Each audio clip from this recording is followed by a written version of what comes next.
Zdravím všichni. V dnešním videu si uháčkujeme takový zajímavý kulíšek s takovým plastickým vzorem.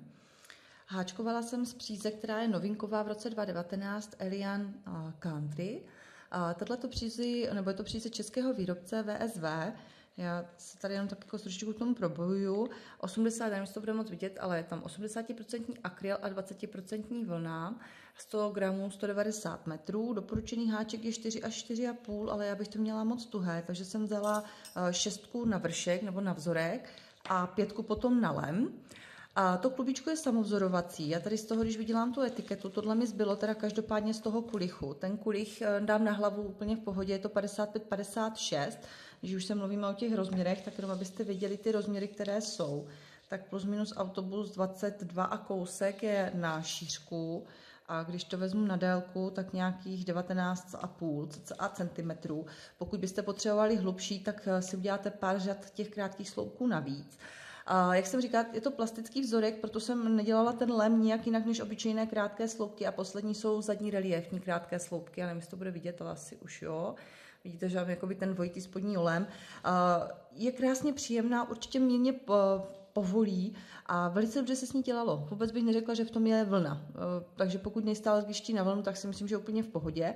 Já jsem teda háčkovala zvně klubíčka, ale každopádně vidíte, že to je samovzorovací, že tady na nás čeká to překvapení uvnitř.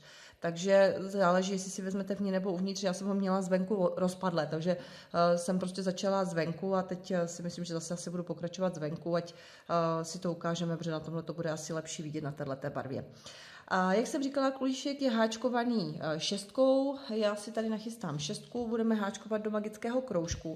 Já jsem ho zkoušela několikrát, nepřišla jsem na sofistikovaný přístup nebo jaký způsob, jak jednoduše, tak abyste to pochopili a mohli jste to aplikovat, rozšířovat tady v tomhle vzoru. Takže on je částečně rozšířený ve vzoru, protože tady začínám křížením a 2 polodlouhýma sloupkama. Každopádně jde o to, že byť to křížení tam je, tak pokud bych udělala 2 křížení, že tam se střídají jakoby ty 2 vzorky na sudo licho, tak mi to prostě dělalo čtvereček, jo? Takže já jsem s tím trošičku bojovala a pak jsem si říkala, že přece jenom prostě udělám začátek pár řad, které se schovají pod bambulku a od té doby potom udělám tady tenhle ten rozšiřovací způsob. Možná kdybych jela od lemu, což by asi byl případ třeba homelessky, ono by to bylo teda obrácené, ale zase by to možná nevypadalo taky marně, protože u toho ubírání by to šlo asi lepší než u toho rozšiřování. No a my se do ní pustíme, protože je fakt krásná. Řekla bych, že taková ta sezóna od podzimu přes mírnou zimu do města, si myslím, že to krásně zvládnete. A i vzoreček je takový jakože fajn, že pokud byste začali právě už na nějaký určitý počet oček, tak s ním krásně uspějete třeba na nákrčník, který byste chtěli točit 2krát dokola. U mě ve skupince byla paní a ta si vlastně k tomu kulíšku udělala, ne tady k tomuto vzoru, ale udělala si z toho klubíčka kulíšek a ze druhého nákrčník a krásně jí to vyšlo právě na oboje dvoje. Nákrčník byl obyčejný, ten natahovací na krk. Takže pokud byste chtěli na dvojí omotání, tak by to chtělo ty klubka pravděpodobně 3.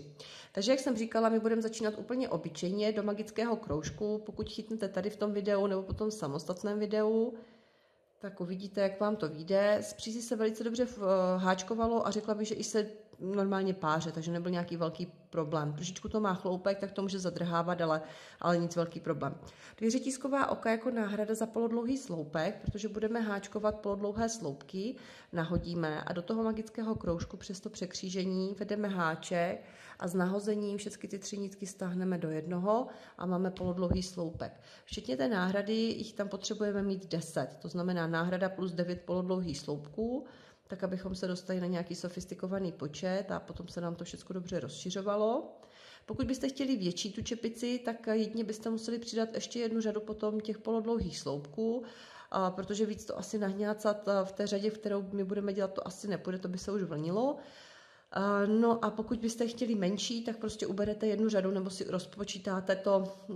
rozpočítáte jakoby ten vzorek, kterým já začínám v té 5. řadě, tak byste si ho prostě rozprostřeli na vícero oček. Já si myslím, že by asi nebyl problém. Takže jsem samozřejmě nepočítala, takže nevím, kolik mám. 2, 4, 5, 6, 7, 8, 9, 10. Takže končím pevným očkem.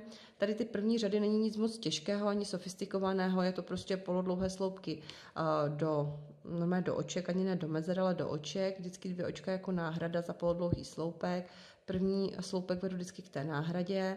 V této řadě zdvojíme každé očko, to znamená do každého očka vedeme háček 2krát. Tím pádem na konci řady budeme mít 20 polodlouhých sloupků a zase budeme končit náhradou. Si myslím, že teďka to není nic moc těžkého, takže si myslím, že byste i zvládli sami. No a my se potkáme potom asi až v té řadě, ve které se bude něco dít. Takže mrkněte do návodu na www.krampolinka.cz, jak je to tam s tím přidáváním. Já jenom chci připomenout, že tuhletu přízi VZ Elian Country nám věnovalo www.mojegalanterka.cz, takže moc krát děkuji a tady tu přízi tam u nich i zakoupíte. Mají krásný výběr. Já jsem byla překvapená z toho výběru a z toho vzorování, takže opravdu řekla bych, že od puberťáků až po seriózní dámy v letech si myslím, že si každý vybere, protože ty barvy jsou úplně neskutečné a jsou fakt krásné a ta příze se povedla. Neříkám, že nebude jednosezónová, ale prostě myslím si, že takovou tu službu každý rok, kterou prostě potřebujete, tak vám 100% udělá. No, takže já jsem se slušně prokecala do konce řady, takže já si to tady s bokem spočítám, potřebuji mít 20 polodlouhých sloupků, tak ať to třeba nějakým způsobem neošidím, takže ještě asi jeden. No a ukážeme si teda normálně zase jenom pevné oko, přechod do další řady a pak se potkáme v té řadě číslo 5 a bude, ať to nemáme moc dlouhé to video, ať to zbytečně nenatahujeme. Takže 2 řetízková oka, k náhradě vedu háček a v téhle řadě je schéma 2-1, to znamená ještě jeden. K němu už přidělám kamaráda. A zase jeden sloupek a do dalšího očka 2. Takže zkoušejte, no a my se potkáme teda dál se vzorkem.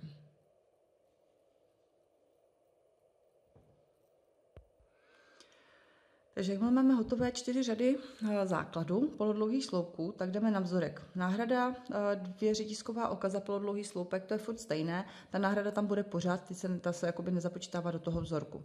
Nahodíme a háček vedeme ne sem, jakoby k té náhradě, ale do vedlejšího očka. Vytáhneme, nahodíme a vedeme tam háček ještě jednou. S nahozením zaháčkujeme.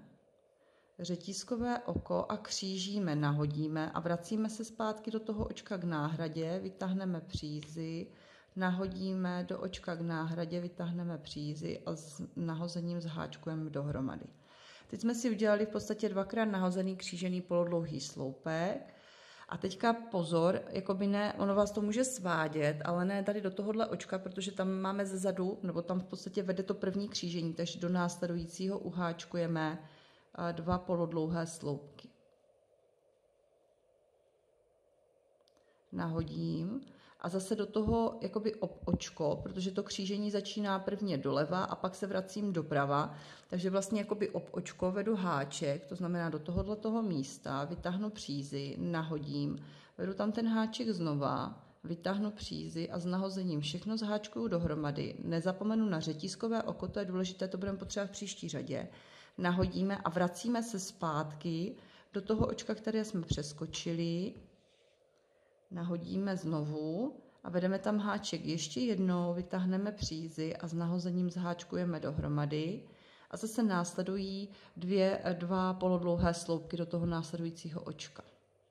My v téhle řadě bychom měli dát jakoby základ tady těm překřížením, to znamená tomu vzorku, že já teď přemýšlím, kolik jsem tam toho měla, si to spočítám, 1, 2, 3, 4, 5, 6, 7, 8, 9, 10, 11, 12, 13. Takže 13 tady těch opakování by mělo proběhnout v téhle řadě, které už nás budou provázet až do konce řady. Takže pokud byste potřebovali méně než 13, tak tady v téhle řadě máte jedinečnou možnost, jak to udělat, protože pak už to nepůjde.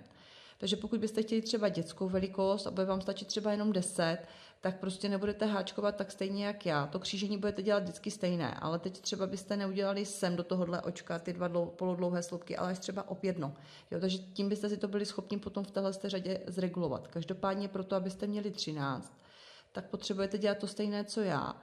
To znamená vždycky udělat to křížení, co znamená nahozený polodlouhý sloupek, řetízkové oko, nahodit a vrátím se zpátky.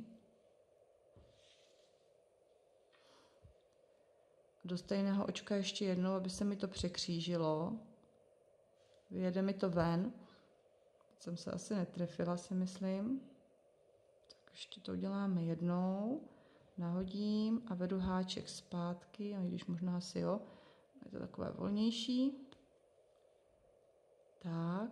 A do toho následujícího očka, což je tady tohle, to samostatné volné, jsou 2 polodlouhé sloupky. Nahodíme a ještě jednou.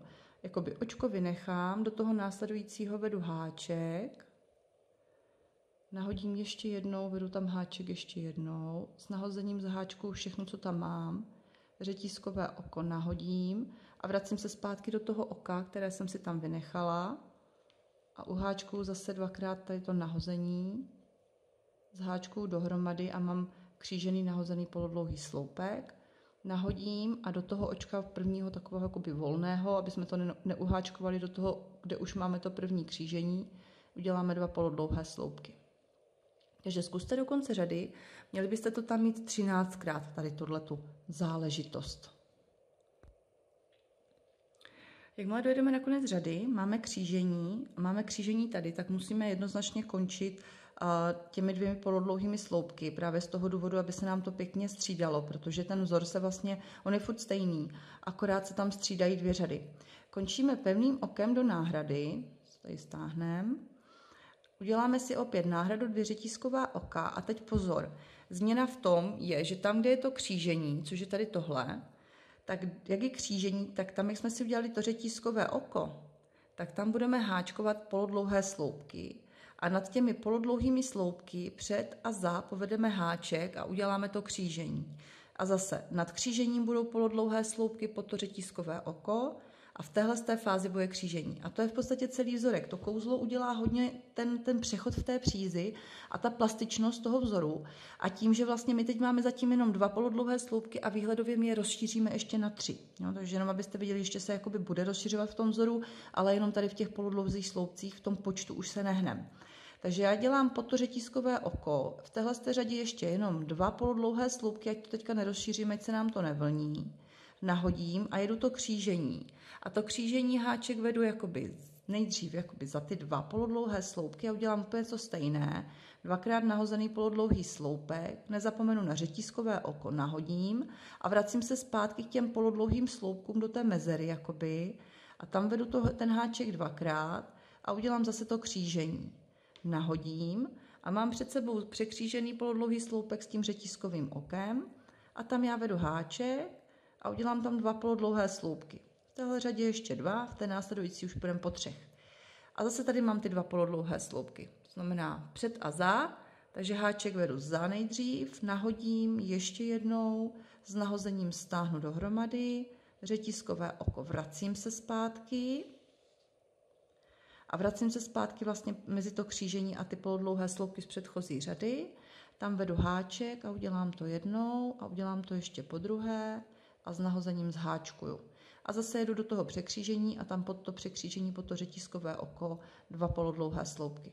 No a to je tak jakoby všechno. Ono se to teďka možná nebude ještě jevit, možná se vám tam zdá, že to má celkem díry, ale já když se na to podívám jakoby na tu čepici, na tu kompaktnost, tak zase tak jakoby děravá mi přijde, že není. Jako jsou tam malinké, proto kolem těch uší jsou krátké sloupky, ale jde o to, že ten materiál je hřejivý, to znamená, tu službu vám to udělá a to nejdůležitější kolem těch uší jsou ty krátké sloupky, takže tam si myslím, že to tu zimu nějak výrazně nepropustí.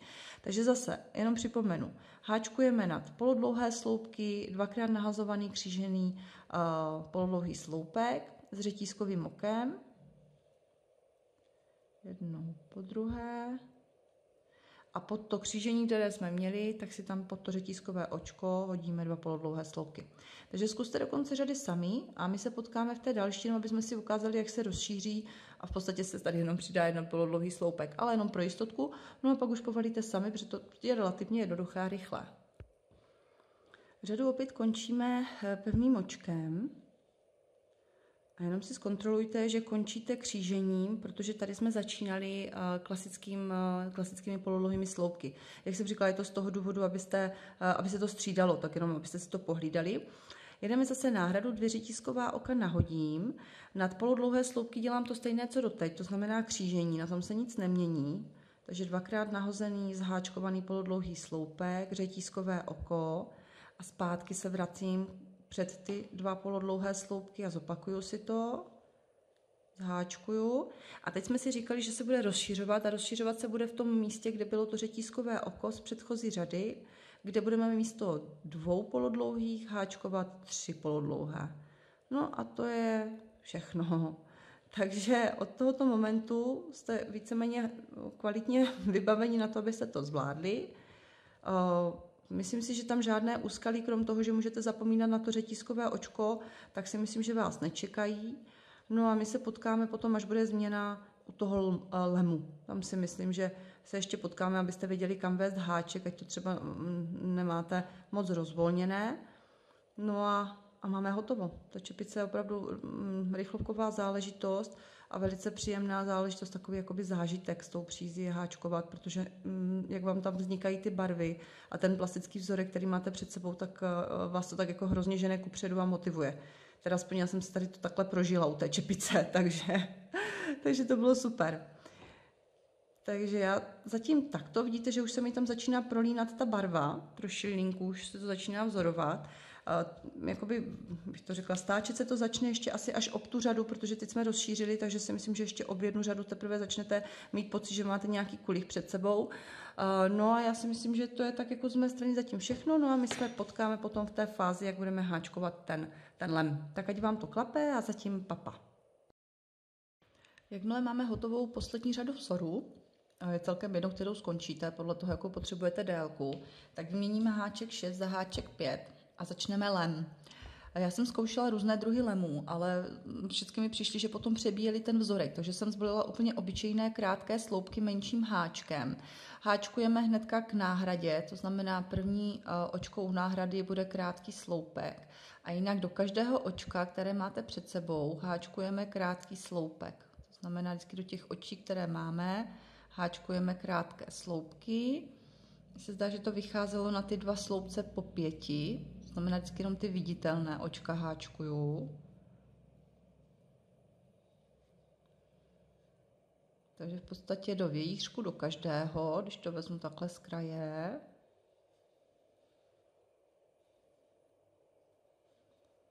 Tři. Pak vlastně u toho překřížení do 2. Tam, kde bychom normálně háčkovali ten vějířek jakoby, a do toho druhého očka. To znamená, že v podstatě takhle na tyhle ty 2 záležitosti nám vyjde 5 řetízkových ok. Takže zkuste háčkovat teďka krátké sloupky a když tak se potkáme v poslední řadě, jenom možná tam budou reliéfní, jenom aby to bylo takový ozdobnější. Jakmile máme potřebný počet řad, já jsem tady dělala tuším 4 nebo 3, 4 si myslím, tak budeme háčkovat teďka jakoby ozdobný okraj, což budou zadní reliéfní krátké sloupky, což znamená, že háček vedeme ze zadu dopředu kolem těch oček, vyjede nám zase dozadu, ten sloupek máme v zadní části, to znamená proto zadní krátký reliéfní sloupek.